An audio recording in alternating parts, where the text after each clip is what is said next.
alone with Jesus is so important. I didn't know that you could get married and just have a whole lot of dang fun. When you nurture your marriage, the butterflies, they come back. Men are designed to be givers and women are designed to receive. The woman was the creation finale. Hey, Terry Bonin here. Welcome back. I'm so glad you're here. I have my daughter Alexis, who I'm so excited to have with us. She's my one married daughter who has not been on the podcast yet because she's had so much going on in her life. She has a baby who was born like how early? Like 2 months early? Yeah, about. Yes. And so now he is 44 weeks. Yes. Right? I get so confused when people ask how old he is. I'm like, well, what is he supposed to be? Just change or like? I don't know. I haven't slept in 3 months. Yeah. So. Where are we? I don't know. He's this size. I can tell you that. So anyway, that's what's been going on. And so she can finally put together a whole sentence. Yes.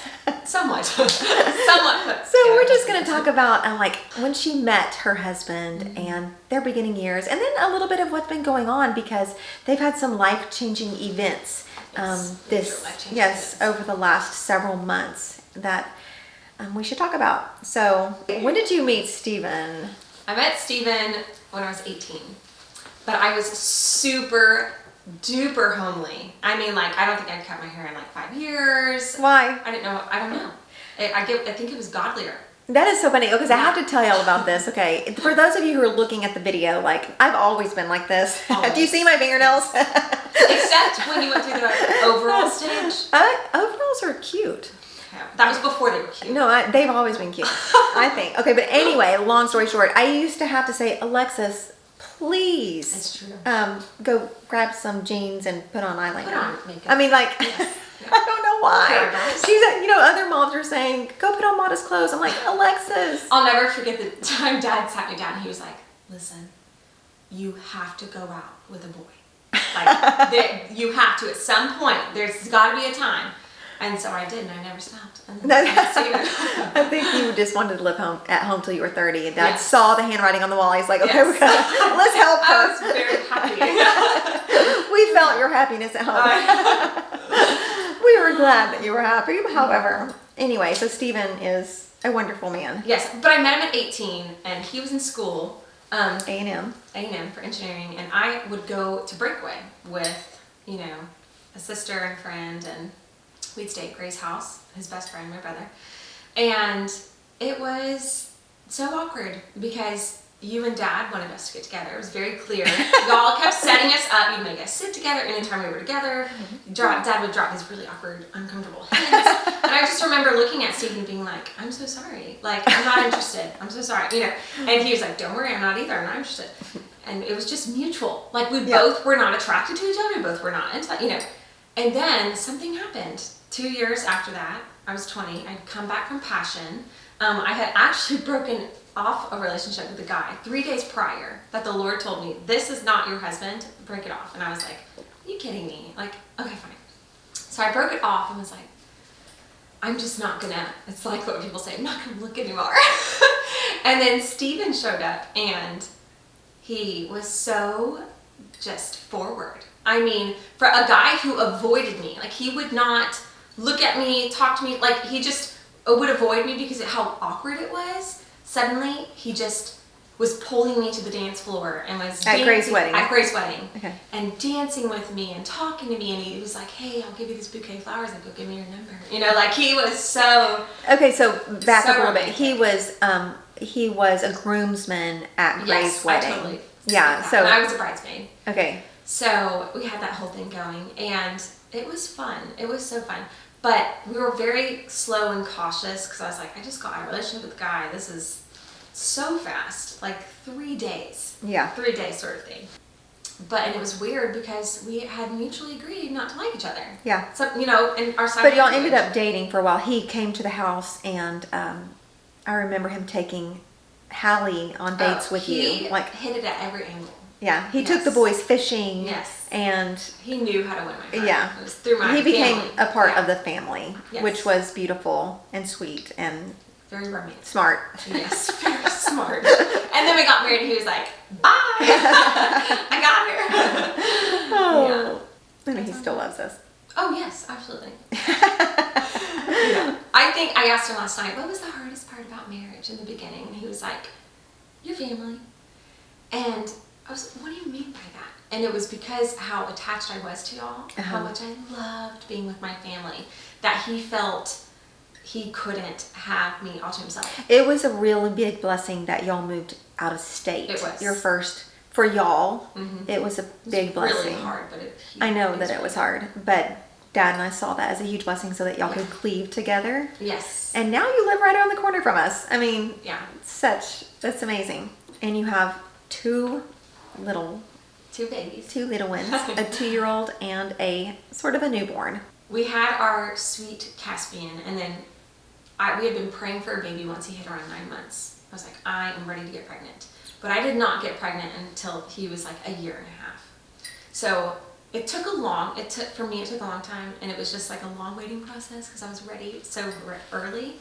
So finally, when we got pregnant with Shepherd, it was like all heaven, fell through the sky into my heart. And I was like, yes, Lord, thank you. And then around December, I was about 24 weeks pregnant. I went and got an ultrasound without Stephen. I was in a hurry. So I went by myself, and I forgot it was the anatomy scan. And if I can say anything, don't ever get an anatomy scan by yourself. You just never know how it's going to go. And we did the ultrasound. I left the office, and then I got a call to come back. And it was, my heart sunk into my stomach, and I was like, why are they calling me back? This has never happened. They're doing me a favor.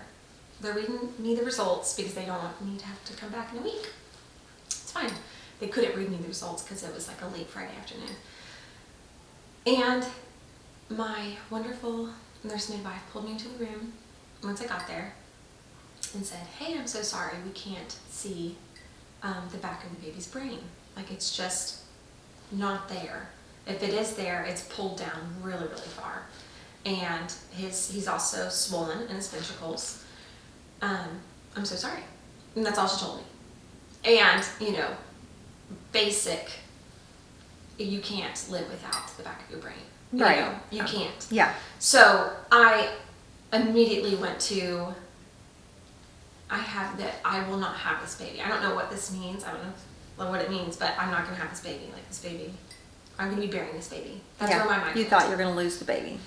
Yes, like literally, like have him and then put him in a box. That's where I went emotionally, and it was the deepest, darkest 3 days of my life. Don't ever get an anatomy scan on a Friday, friends. Ever. Okay, do it early in the week. So that was really, really hard, that grieving process. And during that time, when I'm telling you, it was, I would wake up and ready for it to be night. And then at night, I would wait for it to be morning. Like, every single day felt like 3 days. And every single day I experienced grief I had never felt in my life. Like, truly, the loss of appetite, I've lost taste in food, my sex drive, couldn't have sex. We tried. Couldn't do it. Like, it was so horrible. Well, I remember I picked you awful. up from the anatomy scan because you had driven yourself and you couldn't drive because you were so upset. And you were just, every time I'd stop at a red light, you were throwing up. That's horrible. Physically, it was the hardest thing. And then, I haven't even fully processed that 3 days because it was literal hell. And it was 3 days because you had it on a Friday and you could not get a second opinion until the Monday. Yes. So you had to live with that information that was incomplete until Monday. Yeah. That was hard. It was horrible. Yeah. So when we showed up on Monday for that more in-depth ultrasound, a way clearer vision to see the baby's brain, she told us, she started talking, it's swollen, but you're going to go in, maybe have this surgery, he's going to have a normal life, he's going to walk, you're going to be totally fine. And I just had to stop her. And I was like, you're telling me my baby's going to live. Like, that's just, he's going to be alive? Are you kidding? So it was that moment, and just like weeping with joy with Stephen, highs and lows. But then we immediately went to Houston, and from then on, I'm telling you, we were in that hospital for like 3-4 months straight. I did not see my toddler. Like, my toddler lived here. Yeah. And which was a lot of fun for us. Yeah, he loved it. He did not want to come home. He would tell me, I want to go home. And I'd be like, you are home. Like, what do you mean? I want to go to Minnie's. So that was hard too. Not seeing my toddler. But we pretty much lived at the hospital, and the Lord is so good because I qualified for this surgery that you can't have it past 26 weeks. I was at 25. So they told us about this surgery, and Stephen and I had to make a decision within an hour and a half, 2 hours.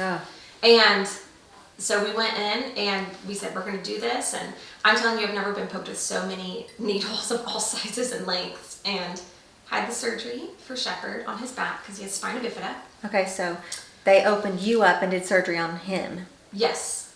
And then he was born, and the surgery that they did not fully hold. So they had to do 2 patches on to cover his spine, then another patch as his skin. The skin patch didn't hold, revealing the spine. So as soon as he was born, they took him away and did another surgery. Yes. So we thought our baby's gonna be born. We did everything we could. We're just gonna heal in the NICU for 2 weeks and take him home. It did not happen that way at all. It was like, oh, he's born. Oh, darn, he needs a shunt. Immediately, right now, which we were praying against a shunt because so many reasons. And then the patch also didn't hold. Sorry, we also need to do back surgery.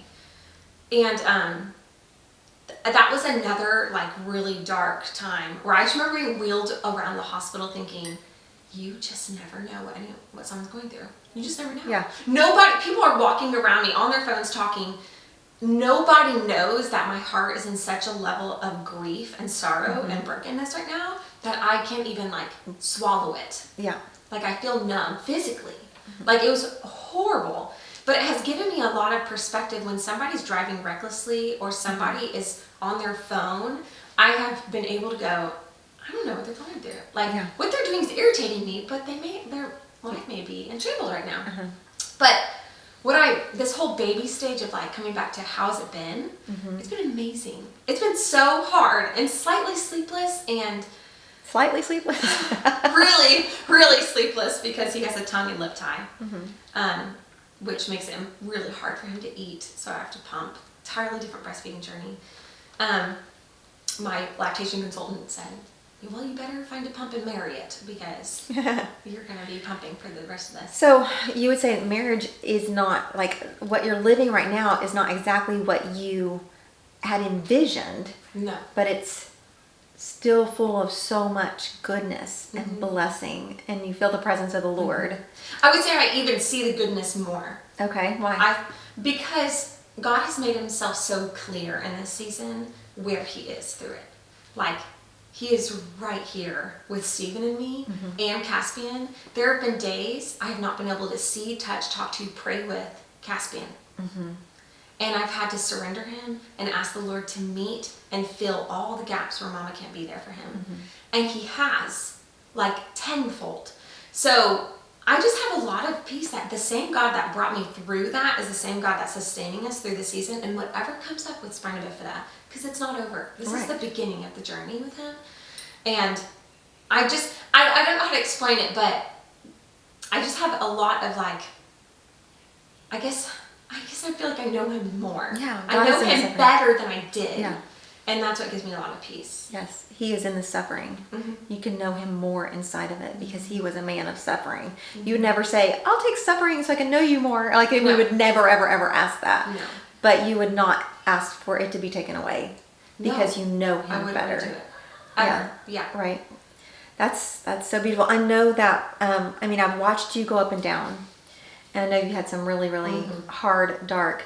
What brought you back around to, because you've had all of the feelings, kind of like the movie Rapunzel where she's outside of the tree going, I'm so happy, I'm so sad, I'm so, her emotions are up and down. I'm okay, this is my Alexis right now. Yes. But what would you say, made you turn the corner to be okay, no, God is good? Because you went through all of the natural grieving stages of, you were mad, you were angry, you're are you real? Just all the questions. Remembering God's goodness. Okay. It's in scripture because I kept asking the Lord, what do I do with this? I'm such a mess. Where do I go? There's 100 different directions people are going to tell me, this is how you get better. Go journal, go pray, go do it. But what do I actually do? What do I actually think? And it always came back to remembering the past works of God. Whether it was in our family, whether it was in my life individually, whether it was just through his works of old, parting the Red Sea. And him bringing that to life for me, knowing that in a way he's parting the Red Sea in this area, you know, for Shepherd, he can move his toes. He's got the biggest lesion the doctors had ever seen. The biggest. The nurses were taking photos because they wanted to show other spina bifida moms because they'd never seen something so large. I've never seen anything so large either. Ever. The chiropractor. I've never seen something. I mean, I can't remember one. And guess what? He can feel his toes. Yeah, it's a That's miracle. not normal. That is literally a miracle. The fact that he can feel when I tickle his feet and move his toes and his feet aren't clubbed is a literal miracle. Yeah. So just like coming back to these simple things of like my baby's moving his toes, God parted the Red Sea, whatever it is, helps me remember that God is so good, but he does not, a lot of times he allows, like everything, I always imagine his hands, and some things are falling into his lap, and sometimes, you know, it's just our own flesh and we just cause things. Sometimes it's the evil one wanting to inflict sorrow. Sometimes it's just a broken world that we live in. Yes. In this case, I think it's just we live in a broken world. And God just allowed it to slip into my lap. He said, you know what? I'm going to use this for good. I'm going to allow this for one reason or another. I don't have to understand it. I'm going to allow this and I'm going to shape it for good. And I'm excited about it because the level of grief, the level of financial debt, the level of like marital strife, like has been so deep watered that I can only imagine how he's going to take that and flip it around to make it greater, if that makes sense. For his goodness and his glory. Yes. We all know in our hearts that you don't get wonderful things without work. Oh yeah. You can't. Like it does take blood, sweat, tears, and the struggle. The greater the struggle, the greater the blessing. Yes. Every time. So I'm confident that there's going to just be mountains of blessings through this. Yeah, and there already are. Yeah.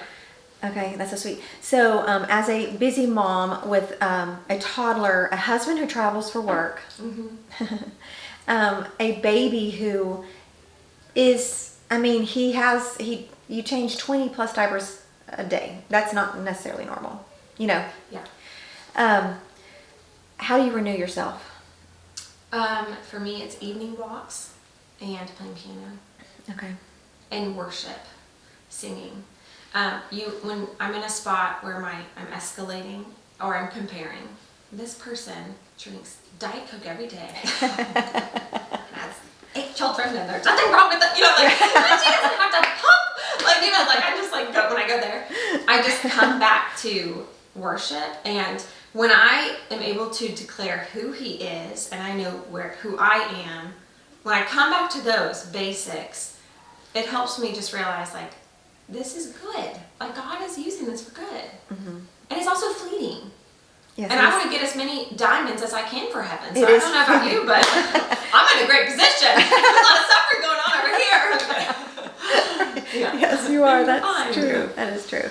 And he is good. Yes. And that is funny. We just can't get into the comparison game because we just don't even. The thief of joy. Literally. Literally the thief of joy. And once we try to figure out why we have this issue and there's no reason other than God allowed it. What's the last book that you read that has brought you joy? I mean, do you read like intentionally, a certain genre, or do you read? I'm trying. My favorite is historical fiction. Okay. Love historical fiction. Gods and Kings by Bonin Austin. Love that series. Love that series. 100%. This is not your first time to go through it. No, it's my first. Really? Yes, my first time. Oh my I goodness. really enjoyed it. What book are you on? I'm dead. Okay, you did all 5. But that one really encouraged me. I would say the book that encouraged me the most in that rough season that Steve and I have walked have been Hind's Feet on High Places. 100%. Literally cried my way through that book. Yes. Like it's a 6-hour book. I cried for 6 hours. Like that's what okay. So that book and Stepping Heavenward. Yes. Oh my gosh. By Stepping Heavenward. Hubbard, yeah. I listened to that book. I had finished it and then like went into labor sort of thing. Like that book is one of the most amazing. I just want to get the most beautiful copy of it and keep it. I love how God gives us just what we need when we need it. Yes. Like that book spoke to you right in that moment for that season. Any earlier, it may not have had the same impact on you. No, I don't think so. But it was. Yeah. And right now I'm listening to a book on heaven. Okay. By Randy Alcorn. Oh, yes. One of my favorite books. Oh my goodness. It's called Heaven. Yeah, literally. It's called Heaven, yeah.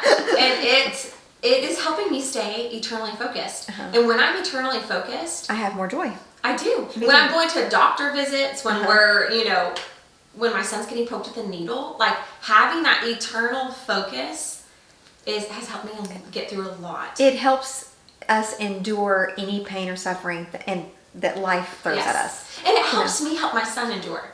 Because I can literally tell my son, whether Shepherd walks or not, I can say, you will walk. Yes. You may not be able to run and skip and hop or play on the playground, but you will. Like those days are coming and they are forever. This is just a moment. Very short time. Yes, it's just a moment. And God will be glorified in it now. Yeah. I can't imagine processing that as a 5-6-year-old. Yeah. But it just shows me that the Lord is going to do many things through Shepherd. Okay, so what about Stephen? How has this been on your marriage? Because a lot of couples, when they go through, things The with divorce children. rate, I think, is 87% for special needs children. Yeah. So we knew that. We were told that stat like early on. So I looked at him, he looked at me, we were like, that's not going to be us. It's clearly not going to be us. But you've had some big fights. yeah. I mean, obviously, our baby's like literally $1 million. Yeah. That's not even a joke. Like literally, medical expenses, $1 million. It has been, we just have to keep coming back to having fun and having sex. Yeah. That's not even Just a joke. enjoying. Sex fixes a lot of things in marriage. Let's just be honest. Well, it helps you remember you're united. It helps you remember you're united, and some things are just so big you can't fix. You're like, so let's just have sex. Or let's take our son to the playground and we play with him, but we play together the most. Yeah. Like we're having monkey bar challenges and, well, if you do this, I'll give you, like all these things, and it's so fun. Yeah. We do play with sexual favors. I don't know how. Okay. But it's actually so fun. We That's keep sweet. coming back to playing. Yeah. And playing It's has so helped us important. remember, even through all the stress. Yes. Yeah. Like we still have each other. A couple who plays together stays together. Literally. A family who plays together stays together. I'm so glad that y'all practice that. Yeah. And it comes very naturally for us. Yeah. I love how much we play together. That was the biggest surprise getting married, was we were so hot and heavy and lovey-dovey and you're my lover all through dating, that when we got married, I was like, oh, you're my friend. Like you're also my friend. Yeah. Yeah. Like we went to coffee shops every day and we hiked and we explored, and like I had someone to talk to, and having that friendship aspect of it has been so good. And the Lord knew, like at year 4, our friendship would be established enough to be able to, you know what I mean? To still play together through this. Yeah.